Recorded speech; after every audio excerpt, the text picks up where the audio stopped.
Am I audible to all of you? Yes. Yes, sir. I will start. Okay. Good morning, one and all. It gives me great pleasure and privilege to be here for this occasion of online webinar of intellectual property rights, jointly organized by IQAC and Department of Commerce, our college. As IQAC coordinator and HOD of Commerce Department, I, Dr. Dheeraj Oval, on behalf of NSS College of Commerce and Economics, it's an honor and privilege for me to welcome all of you for the today's webinar. Just a minute, I will do the one thing.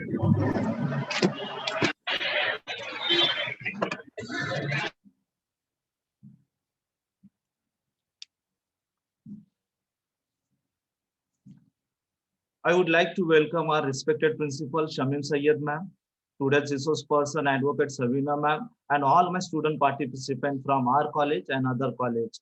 For the perspective of today's webinar, I would like to mention here the objective of the webinar. The basic aim is that students should be familiar about the IPR concept and uses.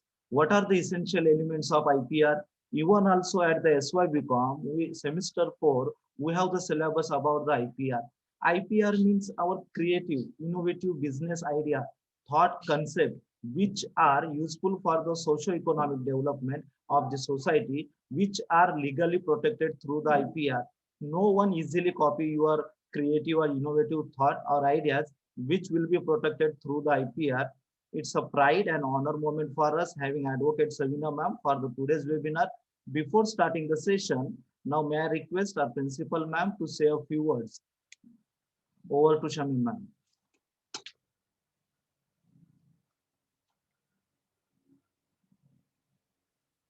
Shamim ma'am, unmute yourself, ma'am.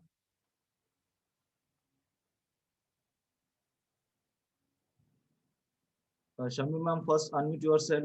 Just a minute.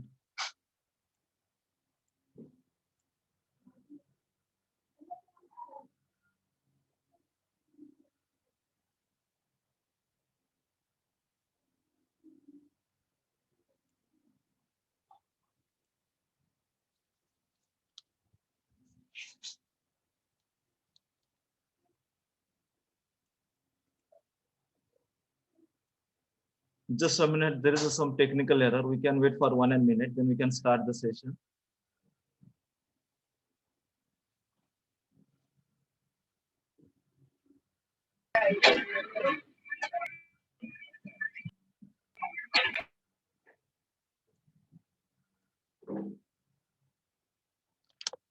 Due to some technical error, ma'am could not speak. Let us start.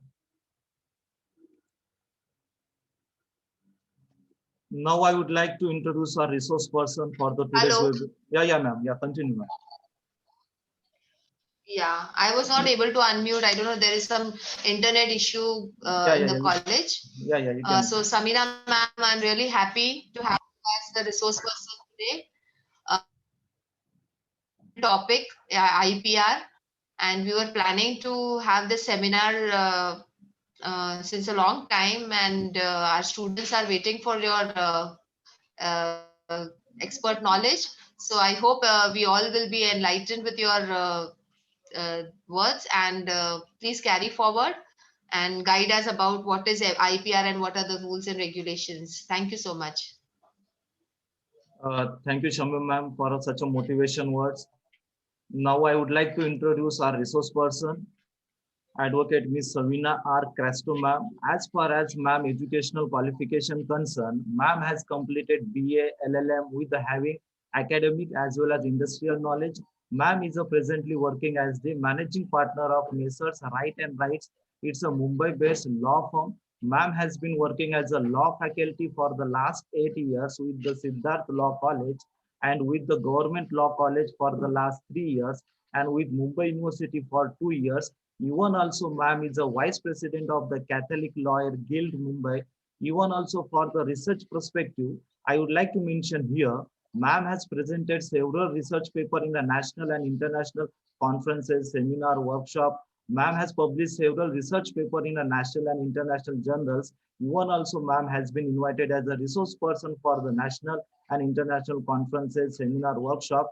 It's an honor and privilege for having such a versatile person from the legal field for the today's webinar. Now, without taking much of time, now may I would like to invite our resource person, Savina ma'am, to enlighten the audience. Over to Savina ma'am.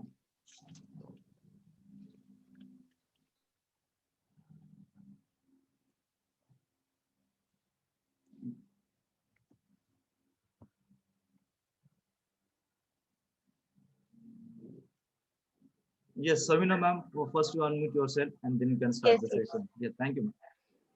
Yes. First of all, thank you very much for to NSS College of Commerce for inviting me to this session.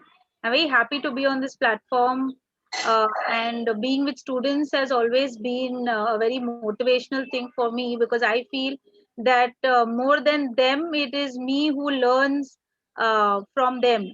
So I really like to be with students and learn from them more than I can teach them. So thank you very much, first of all, for giving me this opportunity to speak and converse and have an interactive session with your students. And I hope that by the end of this webinar, they would be a little more precise and learn a little more about IPR as far as their syllabus is concerned. Since the syllabus is not too much law related, so I will see that how it can be a little more interesting for them, because law as a subject is quite in depth, and IPR specifically is a special subject wherein you have a specialized course for masters. So it requires quite an in-depth study of IPR, but since you have it in your syllabus, I will see that how it can be made a little more interesting without using legal terminology. Okay, so I will not use too much of legal terminology, so that the students can understand, and it would be helpful to them. Okay, so with that, I will just give a brief about IPR.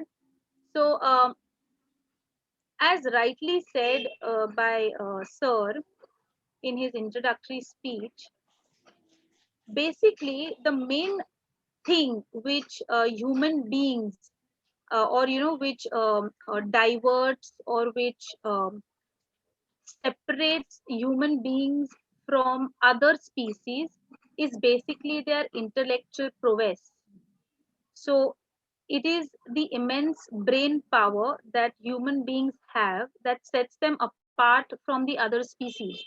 So if you see the early stages of human civilization, we have used our skills to discover and to develop several notable inventions. Like to name a few, you have the wheel, is the wheel which was introduced. Then you had weaponry, so different weapons. You know that in the history, if you see, there have been different weapons which were invented by human beings. Then you have also your different kinds of what do you say, the the uh, the whole tools that you use. All this has been a part of the Indian history. Okay.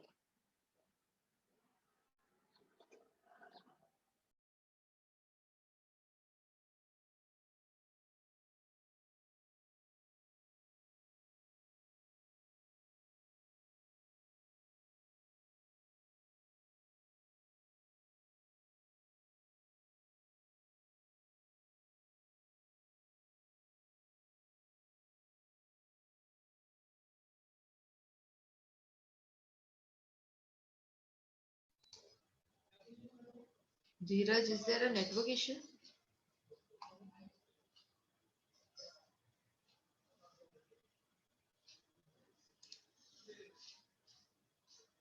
Can you all hear me? Am I audible? Yeah, ma'am, you are audible. My video has gone. Just a Yeah, second. yeah, yeah, your video has gone.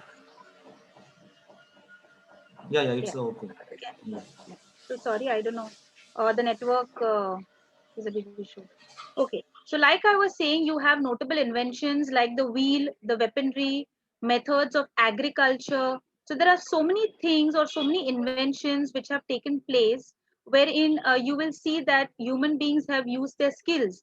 So over time, human beings brought about leap and bounds of advancements using their knowledge and creativity. So the world today, as we see, is a result of these human inventions. Now, gradually, it came to be recognized that these man made creations were very valuable and they composed a significant asset. So, from this, you have the term intellectual property, which was coined to refer to all these kinds of works. Okay, so where you have a generation of a human mind in which people's or persons thinking, their reasoning, their creative and analytical skills are put to use.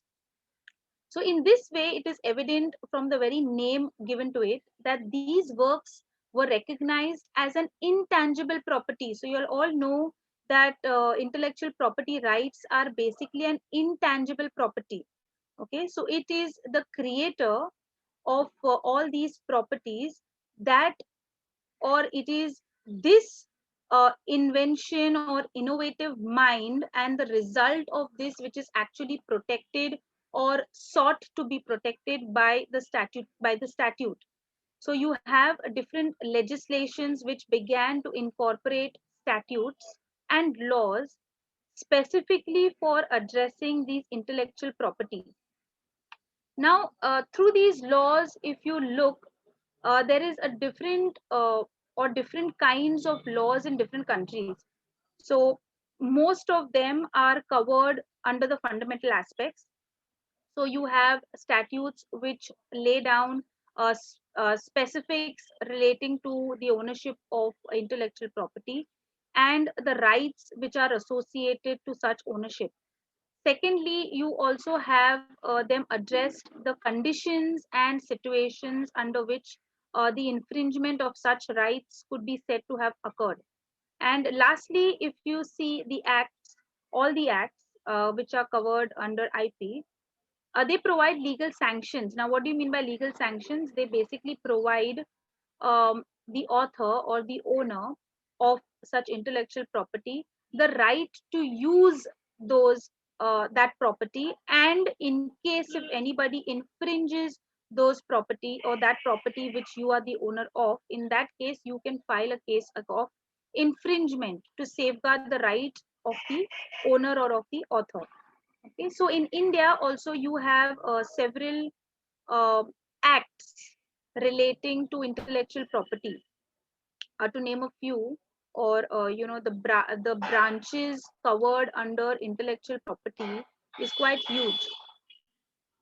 So you have first of all the patent, then you have copyrights, then you have trademarks, you have designs, then also along with this you have geographical indications, traditions and knowledge, and you have trade secrets and confidential information, and lastly you have the plant varieties. So these are all the intellectual property rights which are given to you under the Indian Act. So just a brief about each of these acts. First of all, the Copyright Act. Now, the Copyright Act of 1957, it covers the creative aspect of intellectual property. Everything which is dealt with under the subject of creativity comes under the copyright law. Now, under this, you have six things or six works which are protected. So you have original. So the term original in Copyright Act is very, very important. So the prefix of original is very important. Why? Because for each of these artistic works, the term used before that is original. So it must be original, and originality is the main reason or why you a person can claim copyright. So it is original artistic, musical, literary, dramatic, cinematographic films and sound recordings. So all these works come under or are protected under the Copyright Act of 1957. It basically protects the creator of the work by prohibiting the use of such works by third parties. So without the consent of the copyright holder, you can't have such works being used. Okay. Now, something very interesting about Copyright Act is that if you see all the other acts, so whether it is the Patent Act, whether it is the Trademark Act, whether it is the Design Act, all these acts apply only to India. So it is limited, or its scope is limited only to the jurisdiction of India. Whereas if you see the Copyright Act is the only act which is also used elsewhere. So in all the other countries which are a part of the conventions or who are signatories to the various conventions, like you have the Berne Convention, the Madrid Convention, the Paris Convention, the Geneva Convention, all these conventions, if those countries are a part of that convention, then in that event your work which is copyrighted in India is also copyrighted in that particular country. Okay. However, the term of the copyright is the only thing which needs to be seen as far as the Copyright Act is concerned. Why am I saying this? Is because in India the term for copyright is 60 years or till the lifetime of the author. Now in that event, if you see, Copyright Act in India is covering a term of 60 years. But however, elsewhere in other countries, in some countries, it could be 50 years, it could be 60 years, it could be 70 years. So it all depends. So every country has different terms with regards to copyright. So that is the only thing which differs, but otherwise, all the rights which are guaranteed under the Copyright Act of 1957 in India is also protected in any other country. And likewise, similar, you can also see that the works which are copyrighted in their own respective countries, if India is a signatory to the conventions, then those works are also copyrighted in India.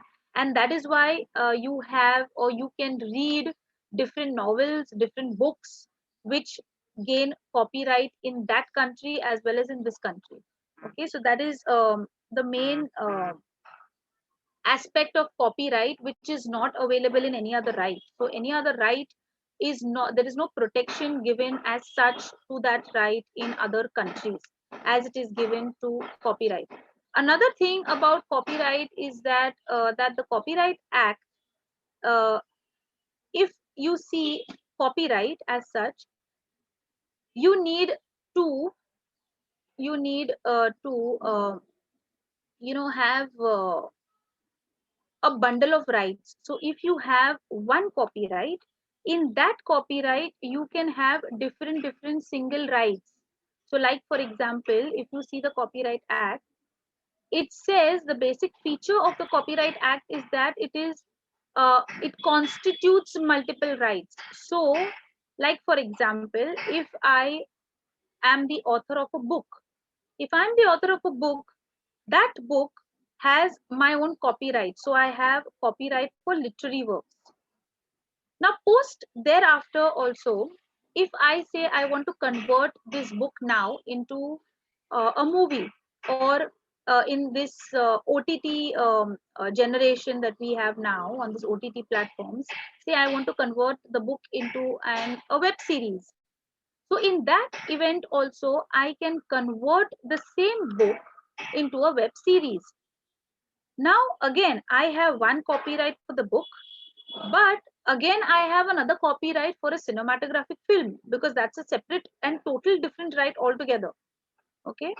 Now, once I convert this book into a cinematographic film, thereafter there would be actors. So, actors and performers have their own copyright. Then you have dancers. So, you have choreographers who have their own copyright. Then you have maybe a scenery behind, like for example, if I am taking or if I am picturizing that particular movie, say near High Court, near Bombay High Court, or near Flora Fountain. Flora Fountain by itself has its own copyright because of the cultural works, or the structure, or how it is engraved. So that has its own copyright. So even in the movie, once you picturize that particular set of yours in and around a place which already has a copyright, individual rights keep fluctuating or keep adding to that bundle of rights that you have in one copyright. So originally, though you were the author of that one book, but you see there are so many other rights in and around that one single right that you have. So actors, choreographers, dancers, if you have mimicry artists, then they have their own copyright. Then if you have historical monuments, they have their own copyright.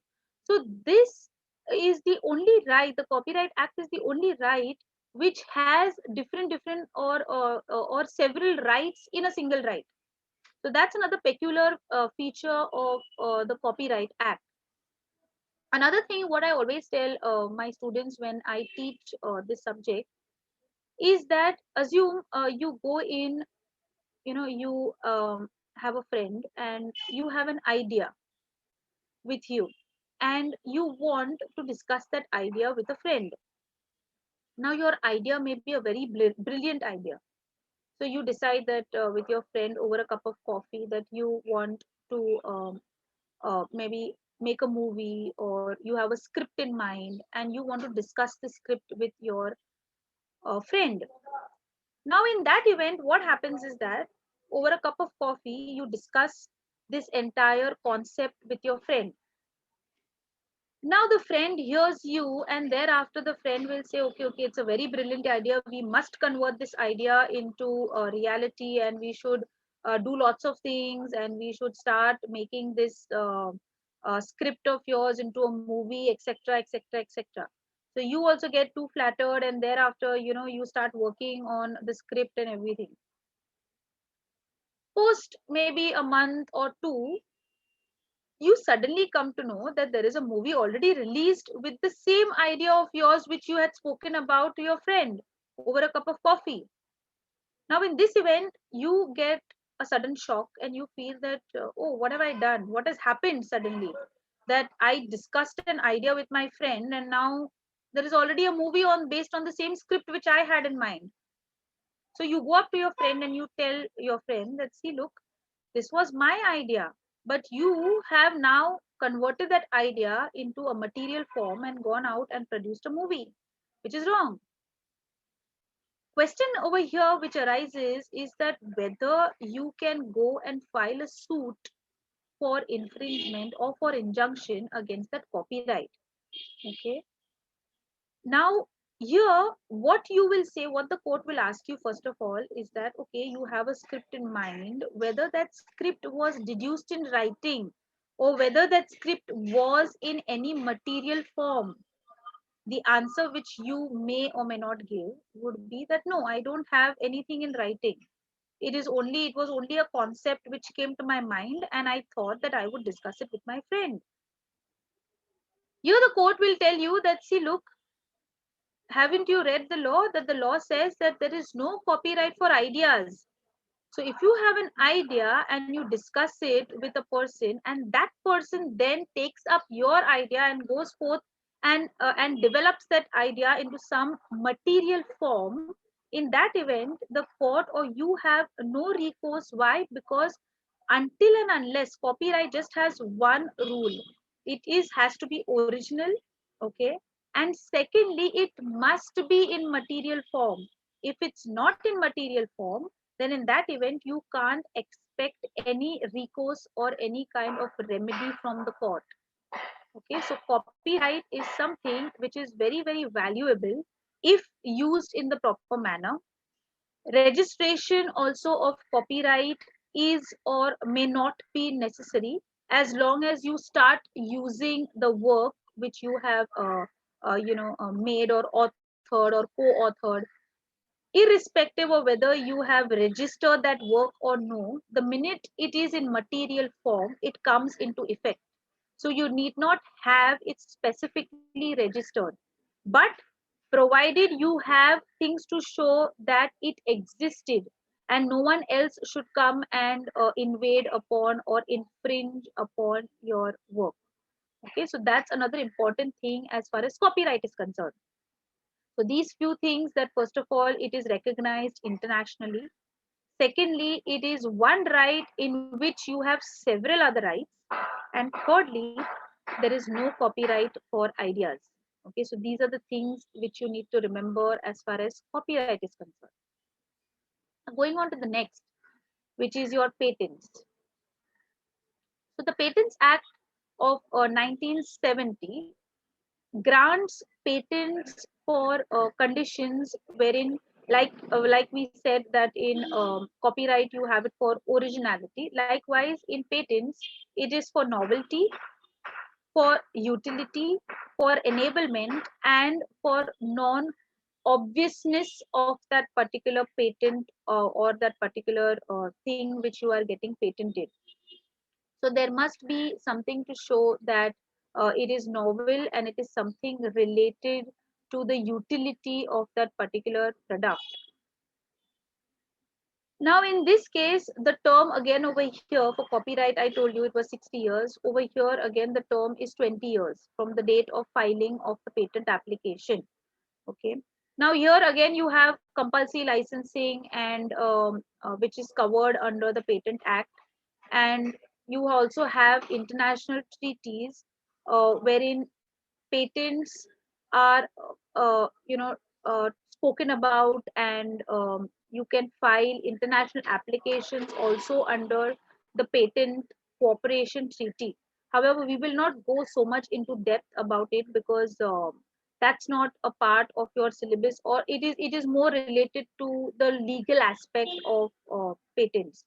So we will not go into that aspect. What you only need to know about patents is that first of all, it is an exclusive right which is granted to an inventor to use that particular patent, and also to commercially exploit that invention. So the invention that he has come up with, that invention is granted a patent for a period of 20 years. And this act, that is the 1970 act, also lays down the necessary provisions regarding the grant, the ownership, the term, the exploitation, the revocation, and all other, the assignment, every other thing about patents is reflected in the Patents Act of 1970. Then you have the Trademarks Act, which is a very prominent act today. You will have lots of trademark applications which are filed with regard to brand names, with regard to marks, with regard to color combinations. So this is a very vital aspect of intellectual property for businesses. So when you want to develop a business, it's necessary that first of all you need to have a mark. So you need to have a name, and that name then needs to be converted into a brand name. Okay. So here there are different things which you need to distinguish between goods and services of one business from the other business. So how you deal with that aspect is basically your brand name. So the Trademark Act covers various legalities associated with the trademark. Now, what is important in the Trademarks Act is this: a very important case law also, which I'm sure sir may have already discussed it with you, but we will just quickly go through the case law of Colgate. Colgate was a trademark or a brand name by itself. So initially, when the toothpaste came up, so it was Colgate. If you remember, I think maybe you all would not have been even born at that time when Colgate actually started with toothpaste. At that point of time, um, what happened was that Colgate, as a brand name, developed with use. So developed with use means people, the minute they would hear Colgate, they knew that it was associated with toothpaste. And along with that, it was also the color combination. So the red and white, if you see Colgate, the toothpaste, it used to have a white packaging along with a red cap. So now, and Colgate would be written in white, and then there would be a box in red. So this particular Colgate, or this name as such, eventually became a brand name by itself with use. Now, obviously, once a brand becomes a brand or is used, there are several other people who come and try to interfere with such brands. So there came a company with a brand name, or with a name, not a brand name, but with a name called Colmate. So it was not Colgate, but it was Colmate. This case became a historical case in the trademark law. Now, what was the concept which was developed here was the concept of passing off. So you know that in infringement, that any kind of interference with intellectual property gives you a right of infringement. Trademark is the only IP which also gives you the right of passing off. Now, what is passing off? Passing off basically means that you do not have a registered brand, but the brand is in use in the market, and the brand name is so much in use in the market that actually you start associating with the brand. So the minute you see Colgate, or the minute you see white and red, you know that this is a toothpaste and it is about Colgate. What this company did is, when they came up with this Colmate, they used the similar brand, the similar um, design, the similar color combination. Just the only difference was that it was Colmate.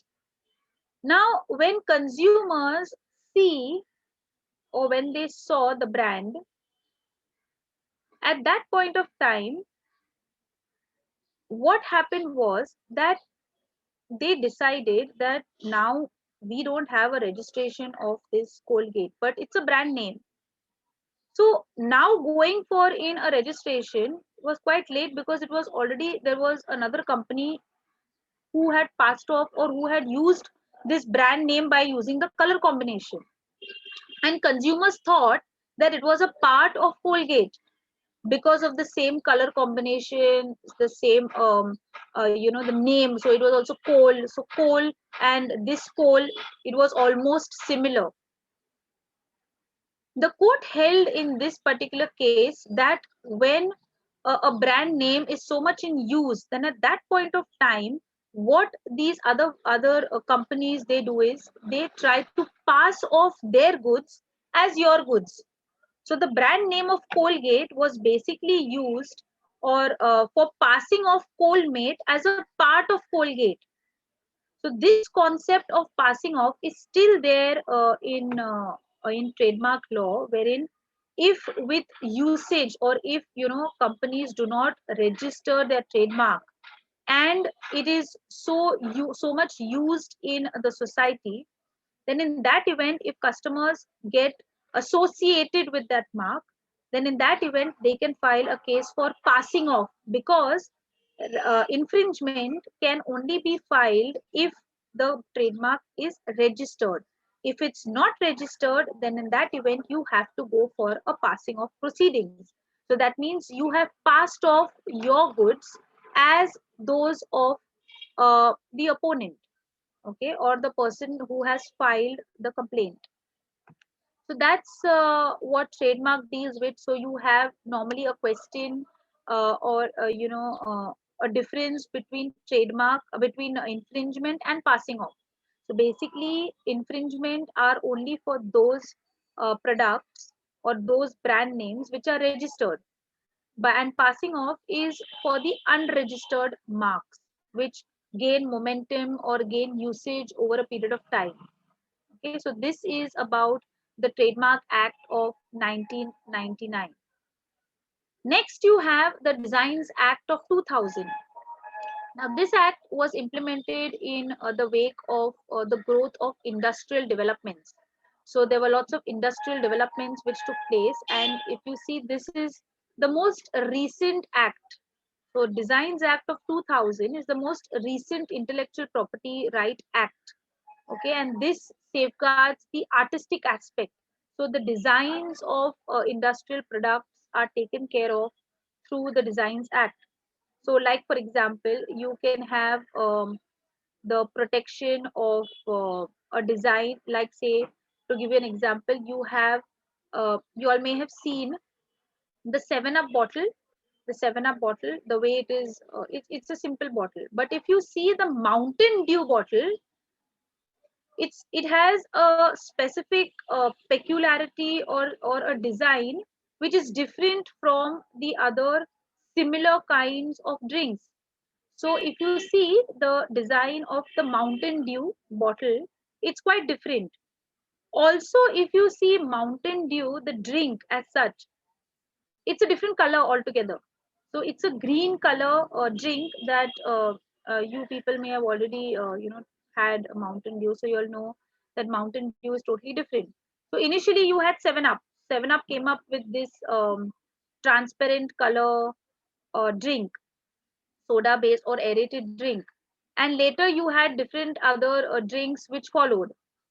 But Mountain Dew changed the design of the bottle and created also a punch in the market because of its color. So the color, though the taste and other factors of 7 Up and Mountain Dew and even Sprite for that matter is almost similar. Just that the color of Mountain Dew just gives it a little punch, and you feel that you should try that different color drink. Okay, so that is how Mountain Dew has taken up a different course with regards to the design. Then you also have designs of bottles, different, sorry, not bottles, of school bags. So you have now school bags wherein they have this artifacts, like they have the Chota Beam, and then they have your teddy bear, and then they have all these other fanciful bags. So these school bags also, the way they design these bags, otherwise if you see the traditional school bags, which I think, I don't know about you all, but we have used the traditional school bags, which never had anything so fancy as such. But now if you see the modern generation, the children, the bags that they use is way beyond your thinking. They come up with so innovative bags, and for that matter, even your compass boxes and all other things are so design oriented that that particular design needs to be seen, that whether it could get or whether it could be registered under the Designs Act of 2000. Okay, so that is protected very well under the Designs Act, provided you show that it's a novel design and something which is very peculiar or something which is very different. Okay, so that's about the Design Act. What is also interesting about the Designs Act is, if you see the toilet cleaner, these toilet cleaners that you get, they have a specific design of the bottles, which is specifically related to how to clean a particular washroom or a particular toilet. So these design, the design that initially came up with, for specifically reaching the edges of the washroom, that also was a very peculiar design. But however, later on, now if you see, there are so many different brands which have come up with the same design. So the reason being the same. So the person who had invented this design of a toilet cleaner was had a different thought in mind. But now if you see, all of them could be equated to the same brand, to the same brand name. Okay, because the color and even the packaging, if you see of all of them, it's almost similar. Okay, so that is again something to do with the Designs Act of 2000. Now, besides these main intellectual properties of copyright, trademark, patents, and designs, You also have others, like I said, about the Geographical Indication of Goods Registration and Protection Act of 1999. Then you have Semiconductor Integrated Circuit Layout Designs Act of 2000. And then you also have the Protection of Plant Varieties and Farmers' Rights Act of 2001. So these are your other intellectual properties which are also covered under the IP Act. Something very interesting about the Geographical Indication of Goods Registration and Protection Act of 1999 is a very important case law, which I'm sure again you may have discussed, is about the Basmati case. Okay, now this Basmati case is quite an interesting case because you all must be aware about the case, but just to give you a brief about this case. Now, this was late in the year 1997. In 1997, what happened was that, a basmati is a rice or a form of rice, which is very aromatic in its smell. It's very aromatic. And secondly, it has a very peculiar qualities. So, the texture of the basmati, uh, the longness, the length of the basmati rice as such, it's quite peculiar in comparison to other rice. So India, being a major export of this basmati, it used to have a lot of exports of basmati rice to other countries. Now here, and American company by the name of Rice Tech was granted a particular patent by the US office. Okay, so now they were granted a patent, okay, not a geographical indication. They were granted a patent. And what was the patent related to? Here, the patent was to call the aromatic rice grown outside India as basmati. Okay, so this was the patent which was granted to this American company by the name of Rice Tech. India objected to this particular patent. Okay, now why India objected? For a simple reason that India was the major, or is one of the major exporters of basmati to several countries. And by granting such kind of a patent by the US office was likely to affect the trade of India. So the exports would be quite difficult in comparison to before the grant of this patent.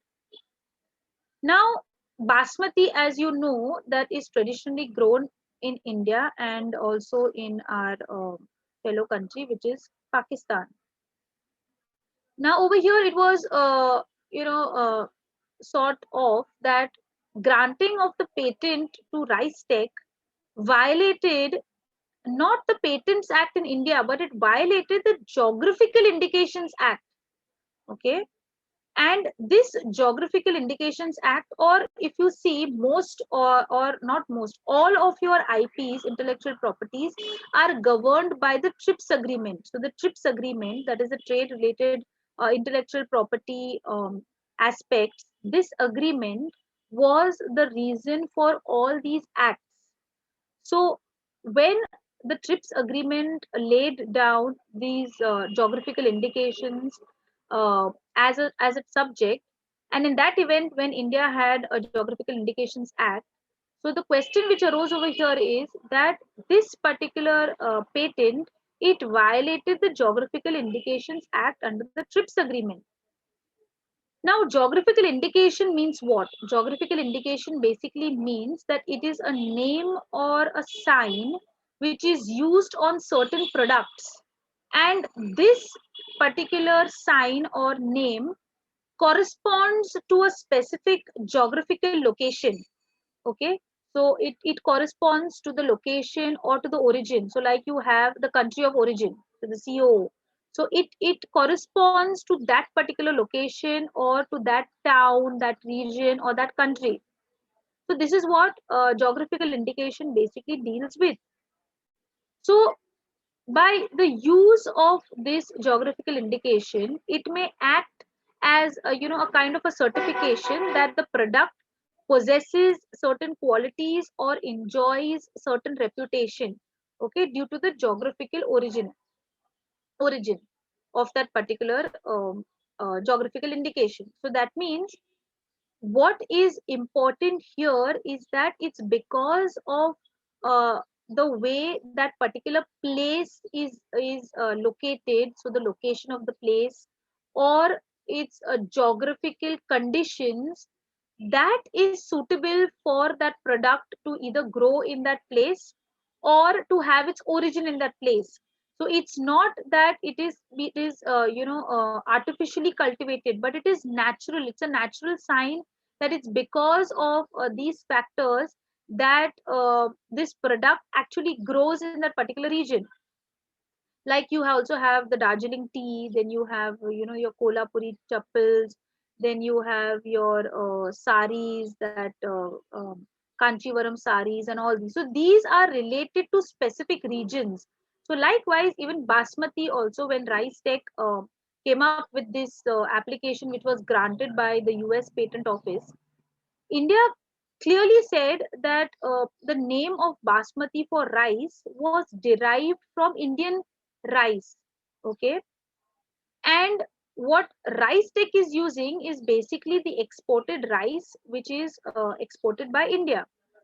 And therefore, the same quality would not be found in this company. So therefore, this would lead to some kind of violation of the concept of geographical indication. Okay, and it would also moreover cause a deception to the consumers, because they would feel that by using this brand of Basmati, it means that it is grown in India.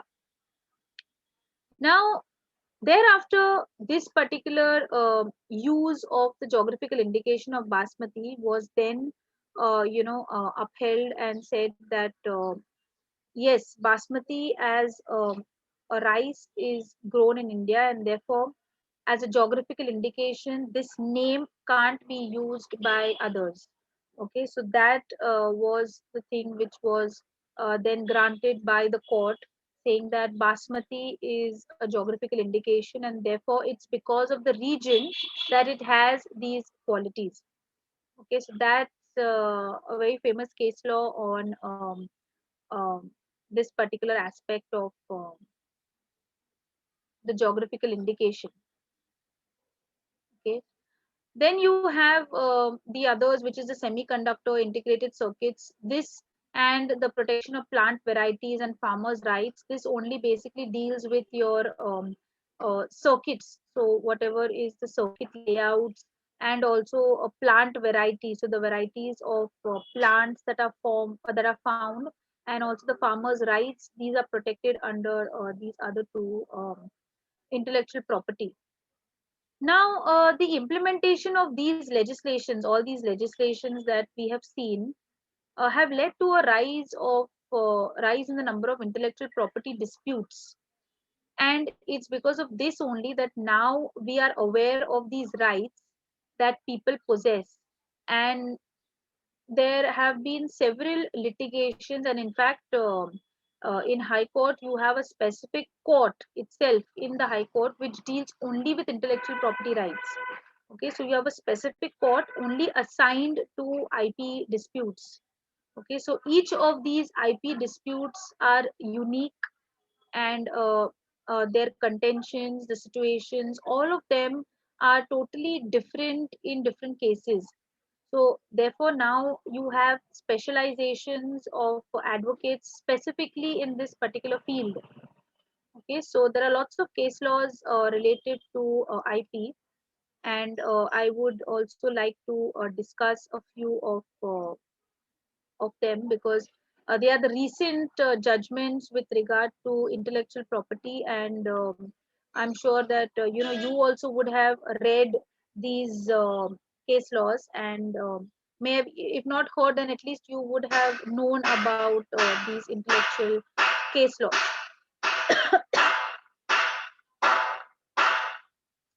So the very first case law that I would like to tell you about is Bajaj Electricals Limited versus Gaurav Bajaj and another.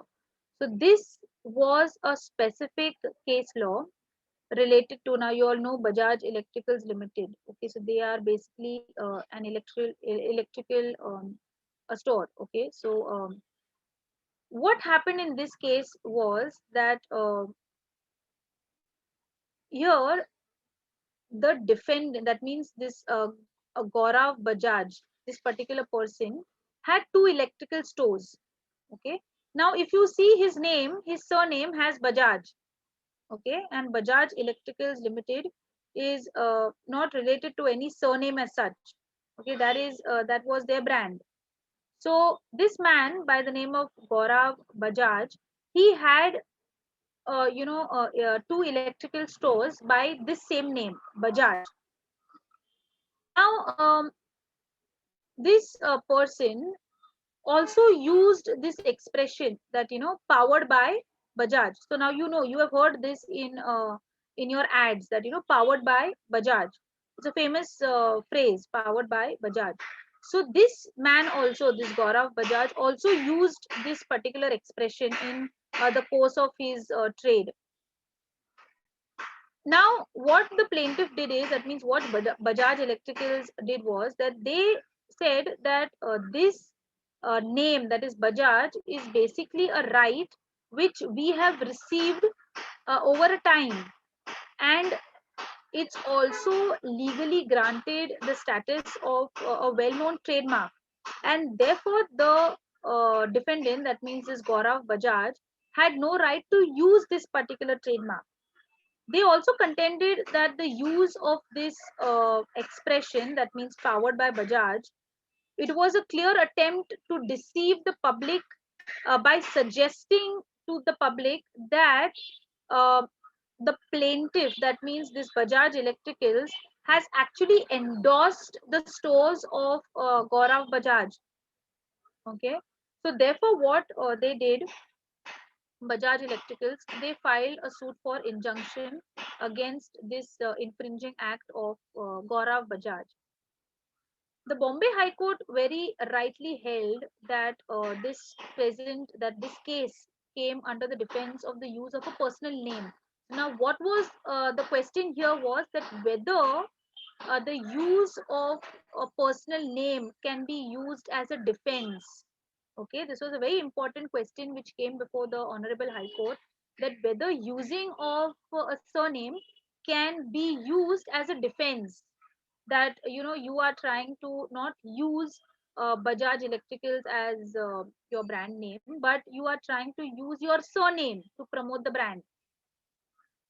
The court held that such defense was obviously not valid, as the Bajaj Electricals had already enough proof to show that the intention of the defendant or of Gaurav Bajaj was itself a malified intention, and they wanted to use this name only so that they get that particular weightage, and therefore the interim injunction for the against the use of this trademark was granted to Bajaj Electricals, and then Gaurav Bajaj was then refrained from using this expression of powered by Bajaj, and also using this surname as his own brand name. So that was a very first case law, or which is very very interesting, because this was specifically whether a surname can be used as a defense, and the High Court said that no, it can't be used as a defense if there is adequate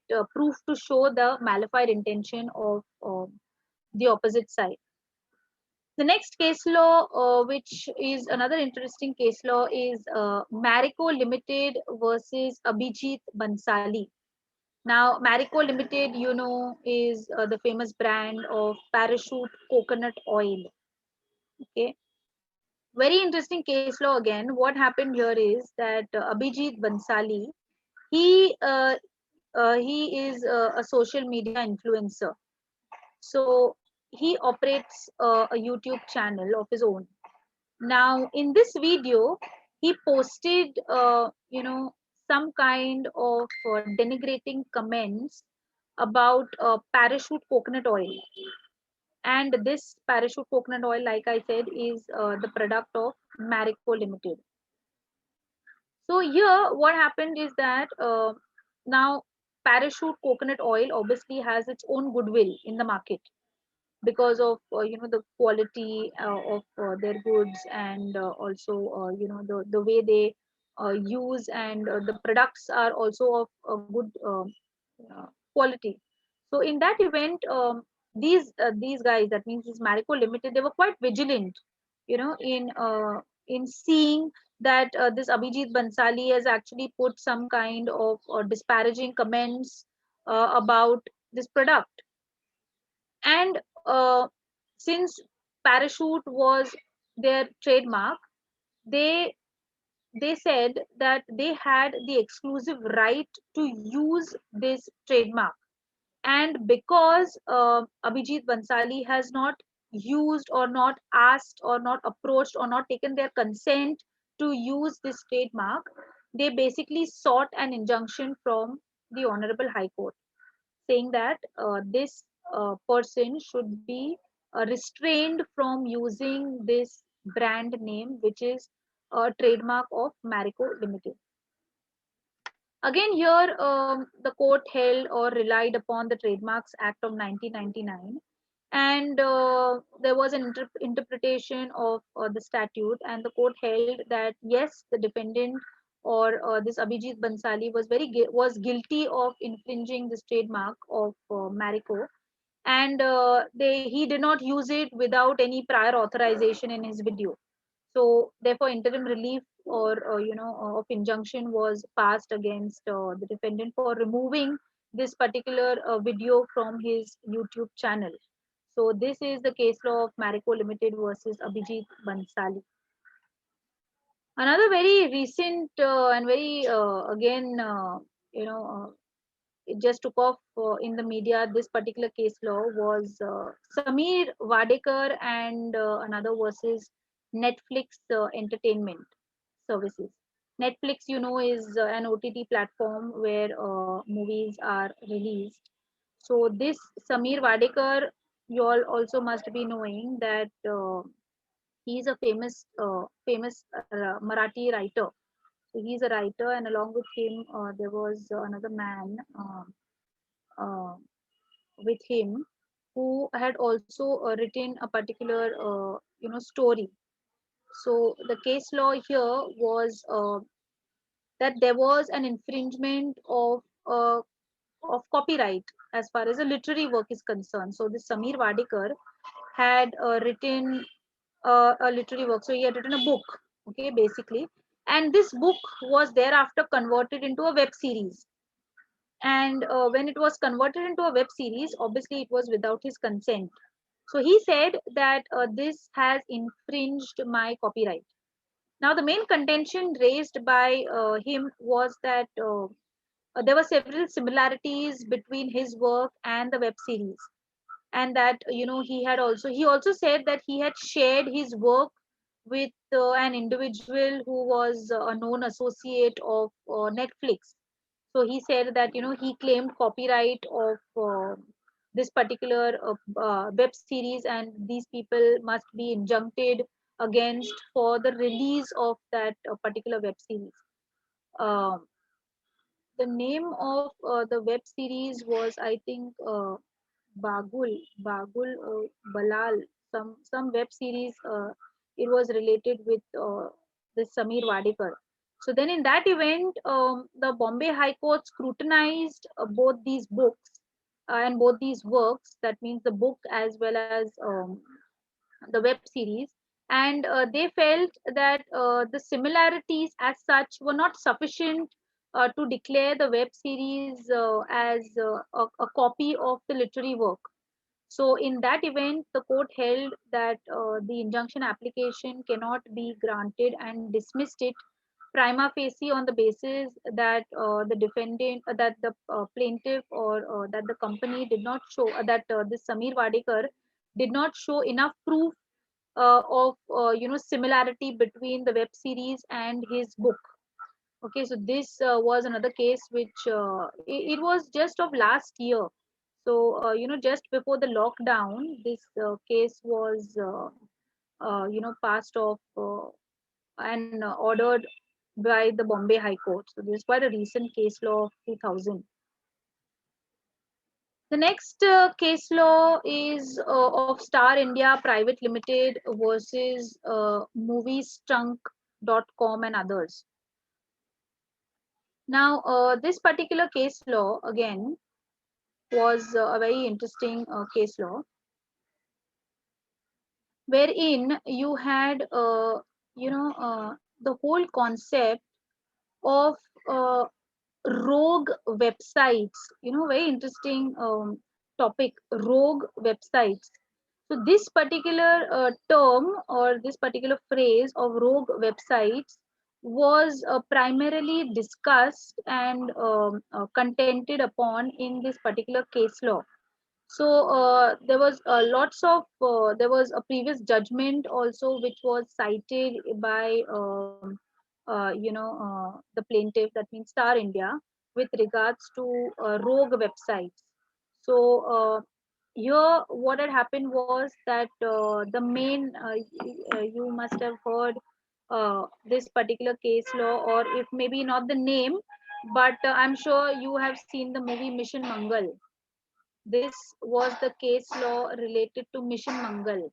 So once Mission Mangal was released, this then came up like these moviestrunk.com copied this movie and thereafter started releasing these movies on their site. And what happened was that they had several online streaming websites. So this illegal streaming of this movie, that is Mission Mangal, was the plaintiff's contention that because of this one streaming, thereafter people started taking copies of that movie and then thereafter started circulating it.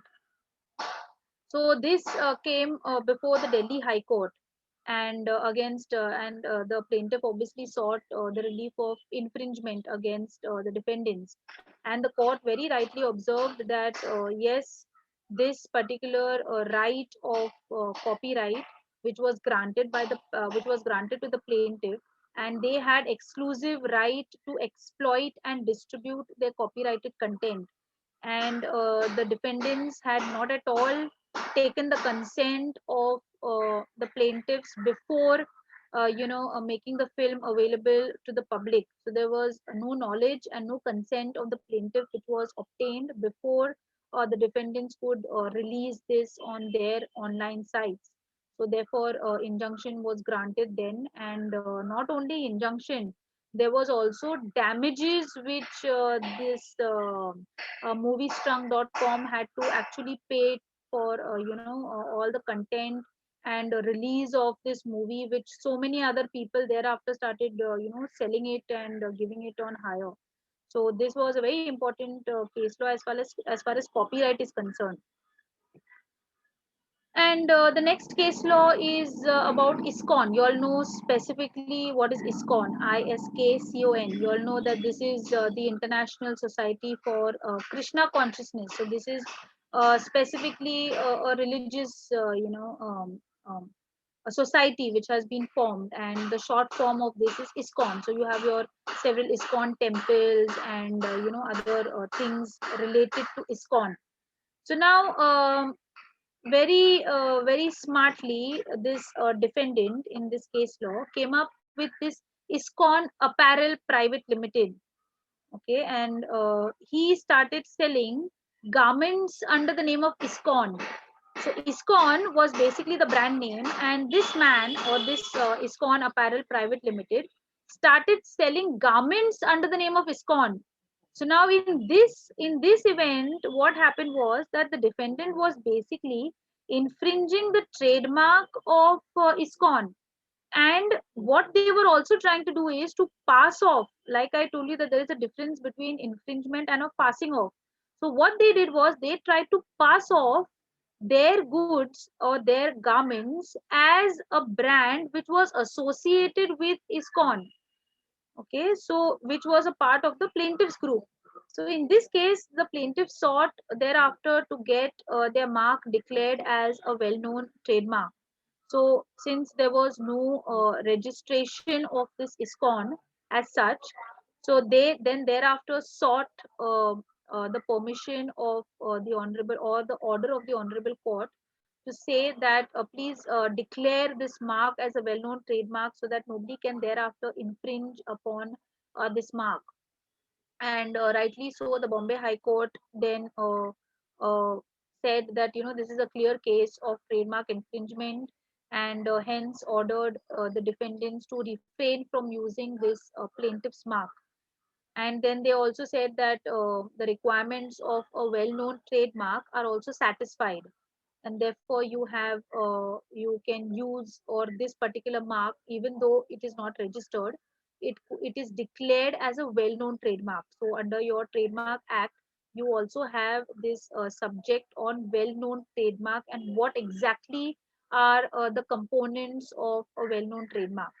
Okay, so that also has been given to you under the Trademark Act. So if you read the Trademark Act, it also explains you that what exactly is a well-known trademark. And if you satisfy the components of that particular trademark, then in that event, the court also has the right to grant your mark as a well-known trademark. Another case of trademark is of MDH. MDH masala. This poor man has just expired now. This owner of this MDH masala. So MDH masala was another case law wherein a smart person came up with instead of MDH, he wrote MHD. Okay, so instead of MDH, he came up with this entire same masalas by the name of MHD. So now in that event, people thought that this was again related to MDH masala, and he tried to pass off his goods as again certified or authorized by MDH. So again, there was a similarity between both the marks, and the court again held that this is not a correct practice. So these are some of the case laws which are very important as far as your IP is concerned. So with this, I think this was enough, an understanding of intellectual property rights. And to conclude, I would say that the courts today have, new challenging legal scenarios every day related to intellectual properties. Like I said, there have been specific courts now dealing only with intellectual property. And in each case, the courts have uh, to go into the depth of actually trying to see and check that whether these marks are or whether these copyrights are actually violating or infringing any other mark which already exists. Okay, so people have now risen to this occasion, and many of them have filed different case laws or different cases seeking infringement or seeking an injunction. So, IP is a very important topic from not only in your SY and TY syllabus, but it's also a very specialized subject wherein people actually specialize only in that and work also only in that field. So you have several lawyers who are interested only in IPR and who practice also only with in reference to IPR, and their entire base is surrounded with IPR. So if at all tomorrow, maybe after your graduation, maybe you want to pursue, there are diploma lectures or diploma courses also concerning IPR which are held in most of the law colleges as well as other colleges now. So the boost for IPR is quite a lot now, and people are also being made aware of the differences and all these related aspects. So, if at all, you tomorrow wish to take up on this subject and do an in-depth study of IPR, You always have options which are open to you. There are several options which are open with regards to IPR. So you can always think about a career specifically related to IPR. Okay, so with this, I would like to thank the college once again for giving me this opportunity, and I think we can take up questions now. Uh, Thank you, ma'am, for just a minute, ma'am.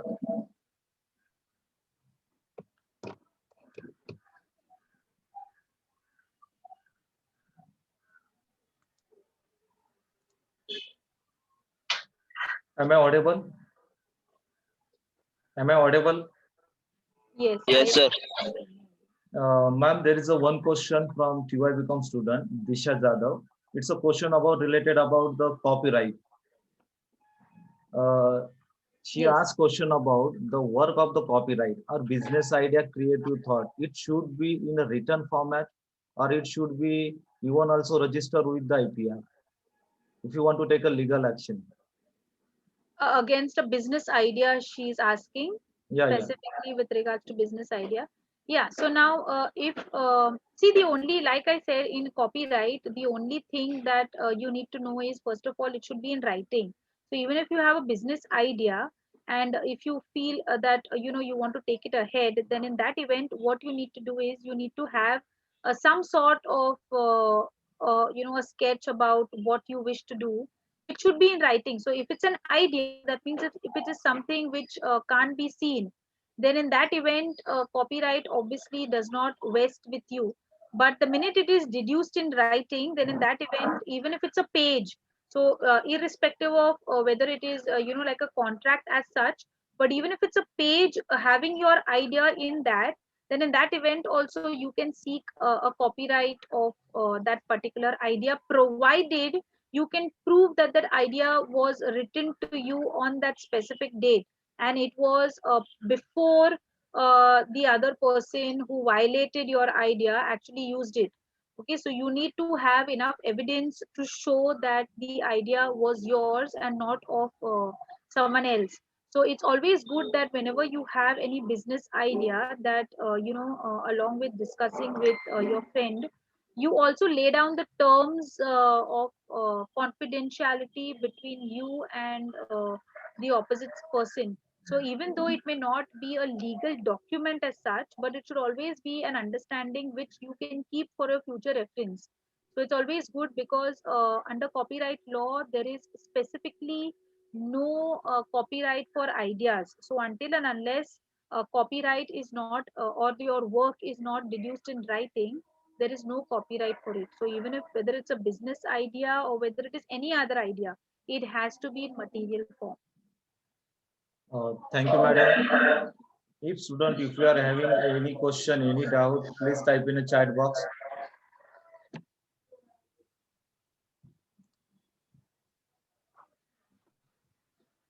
Ma'am, there is one another question about the geographical identification. We are speaking about that one. Can you tell me about the use of the turmeric in a beautification product, in the pharmaceutical product for the medicine? Those who are the pharmaceutical companies, they have to pay some kind of the monetary benefit to the originate country or not? So, as far as turmeric is concerned, now this is again something of Indian origin. So, turmeric by itself, it has it's an age-old Ayurvedic formulation with regards to not only beauty, but it also has other health benefits associated with turmeric. So in that event, because again, under the geographical indications, it comes under a specific environment and which suits its productivity and it suits its growth. So in that event, if people if they have to assign this right to pharmaceutical company to use turmeric as for facial benefits or for beauty benefits, and in that effect they will have to obviously sign an agreement to that effect, and whatever royalty they get with regards to the product when it is used, and in that event, based on their understanding, they would have to share that royalty the places where this turmeric actually grows, or from where they have used or taken off that turmeric. So these kind of agreements are also made between the one who's producing this turmeric and along with the person who's going to use this particular turmeric. Thank you, ma'am. One other question about the pirated movies. We have seen the pirated movies on mobile phone. Even also, we directly, without taking any care, will share any to any person on the social media. Is any legal action taken on us? As a student, I would like to tell about them. So over here under Copyright Act, you have the broadcasting reproduction right, okay, which is covered under the Copyright Act. So the broadcasting reproduction right basically deals with such kind of broadcasting channels. So, however, if you see these OTT platforms, okay, this is the current issue which is under speculation or under adjudication as of now, wherein these OTT platforms are not a part of the IO, means a part, or sorry, a part of the BO, that means the broadcasting organizations. So to bring them into, because otherwise, if you see the movies and all, you have that certificate. The broadcasting organization issues you a certificate for broadcasting, or for or the censor board issues you a certificate based on whether it is an adult movie or whether it is a universal movie. But however, if you see these OTT platforms and the movies that are released now on these OTT platforms, they basically do not come under any of these broadcasting organizations. So if we are talking about those movies which are downloaded by or from the OTT platforms and then given to somebody else, then in that event there is no a regulation as such as of now to deal with these OTT platforms. But yes, if we are talking about movies from these cable channels and movies from maybe Tata Sky and all these other digital channels that you have, in that aspect, yes, the copyright obviously has specific broadcasting reproduction rights, wherein they are the only granted these rights to reproduce that particular movie or that particular serial. So if you as such circulate those movies to someone else, then in that event action could be taken against you, provided someone brings that before the court's knowledge, because otherwise things just pass off. So people just don't care really about downloading a movie and sharing it with other people. It's rampant now, but provided, unless someone does not take this step, the law is there, but someone has to take this step of initiating legal action against such kind of hirers who hire such movies, or even sell such movies for some premium amount. So, but as far as OTT platforms are concerned, yes, there's no regulation as such to deal with the movies that are downloaded or are clipped or videographed through these OTT channels. Thank you, madam. So now only few minutes, the last part I would like to cover here. It gives me great pleasure and privilege to be here for the proposed vote of thanks here. I express my deep sense of gratitude and thank you to Savina ma'am for sharing valuable information about IPR, copyright, patent, trademark, example of Colgate, and lot of the example covered. Case study also about the Basmati case study, Bajaj, Marico case study, and sparing your valuable time with us. Thank you very much, ma'am. Even also, I would like to thank you, our principal ma'am, for taking initiative for such a wonderful, informative webinar. Even also, thank you, madam, for your support and guidance. I would like to thank you, our management, for their support and cooperation. Last but not the least, I would like to thank you for my student participant for the patience listening. And thank you, my student volunteers, Kishore, Vaishnavi, Riya, who helped me a lot for this webinar. Even also, I would like to thank you, all the person who directly, indirectly helped me, supported for the complete this event. Thank you, all of you. Before end of the session, I would like to share the feedback attendance link. A student, give me the 1 minute. Just a minute.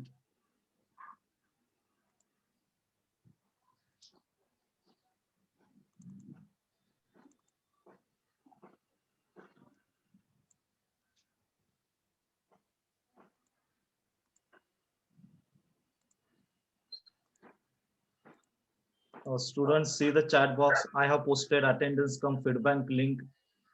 You can fill the feedback. You can get the immediately participation certificate on email ID. Thank you, Savina Madam, for sparing your valuable, wonderful time with us and providing a lot of the information and explain the lot of the case study also. Thank you all of you. Thank you. Thank you. Madam, even also I would like to ask you something about the next year. Our TUI become student will be the part of MCOM. In the MCOM, they have the project, and the project you know very well about. Our young generation are believe only copy and paste. They don't have any idea about the plagiarism concept. What will be the strict action will be taken in out of country, not within the not India. But what's about the strict action will be taken out of the country? Even I think so at this level they are having the some kind of the project, but they are not serious about the copy paste. They are believing only the copy paste. And before end of the session, I would like to request you please highlight this issue. Now plagiarism is quite rampant, and this particular aspect also, it see, as students, if you indulge in something like this now, then obviously you will just get habituated to the copy paste system. What you need to understand is that ultimately it is your future that you are guiding yourself to. So if you feel that just by copy pasting your assignments, see, assignments are given to you so that you yourself learn from them. So I'm sure that the professors take a lot of effort, as teachers, to teach you, and then they expect at least that whatever you write should be something which would be based either on their teaching or something which you would come forward with your own ideas. But if at all you have this practice of copy pasting, then first of all it will neither help you, and for the professor it is just going to be that, okay, fine, since they have copy pasted, we have to give them marks. The thing is not about marks here. What is important is that how do you want, or where do you want to see yourself post maybe 5 years or 10 years down the line. Now for international conferences, like my personal experience for international conferences, when we write papers, you have a specific plagiarism report. So if you are used to doing this copy paste business, then in that event you would lose your valuable credits, if at all you are planned to go in for PhD and for higher education. Because in India maybe you are able to fool your professors and other teachers, but this has a vast effect on your educational level and also on your curriculum. So what I would request you all as students to do is that instead of copy pasting, if you feel that it's a very long assignment, or you are not interested in doing that assignment, what you can do is write at least a single page or maybe 2 3 pages, but something which is of your own work, instead of writing 10 20 pages of something which is just copy pasted. Okay, so it's always good to be new, and be, because I am very sure, I tell all my students that how much I can learn from y'all is vast in comparison to what you learn from me, because here it is like I'm only a single person and you people are, see, 60 70 students. So imagine 60 70 students, they have a whole lot of experience, they have their own ideas, their own inventions, which you can come for, and this is your platform now through these assignments to bring about the creativity which is inside you. So try and always see that and this is a very important topic, because even when we have assignments, we tell students that please write 1 page, limit your quantity, that's okay, but write something which is new and which is something which will make us also feel that yes, a student has put in that much effort to at least write. So irrespective of whether you have not understood, if you have not understood, obviously your professors are always there to help you. But whatever you have understood, always see that you have some backing, and you write it in such a manner that the professors also know that yes, you have also put in that much effort, how much they put in to teach you. So avoid this copy paste business now in because you all are still in SY BCom and TY BCom, so you all are still in college. You have a long way to go. At your time, you people have computers. We never had computers during at least I experienced computers when I was in college. But then you all are having computers now from the from very beginning, from tender age, you people have computers. So in that event, copy paste this will keep continuing. But there are pros and cons of each, and ultimately your future is in your hands. So you should see then whether you want to have a bright future or just want to stick to this entire bandwagon of copy paste. So that ultimately you need to decide. Thank you, ma'am, for such a valuable information. Now we can stop here. Thank you, madam, for your support. Student, TY become student, please join the same link after the 5 minutes. Now we can end the meeting. Thanks a lot. Thank you, thank you, thank you so Thank you, much. ma'am.